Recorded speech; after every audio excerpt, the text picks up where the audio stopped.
નમસ્કાર, જય માતાજી ખેડૂત મિત્રો. હું છું પ્રવીણ રાજપરા અને આવી ગયો છું તમારી સામે રીંગણી બાબતનો વિડીયો લઈ. હવે ઘણા બધા ખેડૂતોનો પ્રશ્ન છે અને એ લોકોએ કમેન્ટ કરી છે કે ભાઈ રીંગણીનું વાવેતર કરવું અત્યારે બહુ તડકો પડી રહ્યો છે અને શિયાળા અને ઉનાળા માટે વાવેતર ક્યારે કરવું એ લોકોને ખબર નથી.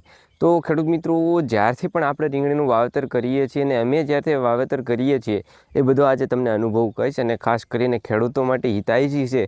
કારણ કે જો તમે વાવવામાં કંઈક ભૂલ કરી દીધી તો તમારે વાવવામાંથી લઈ અને જ્યાં સુધી તમે છોડ કાઢશો ત્યાં સુધીમાં ઉત્પાદનમાં તમને ખૂબ મોટો છે તે નુકસાનનો એવો ગેપ પડશે.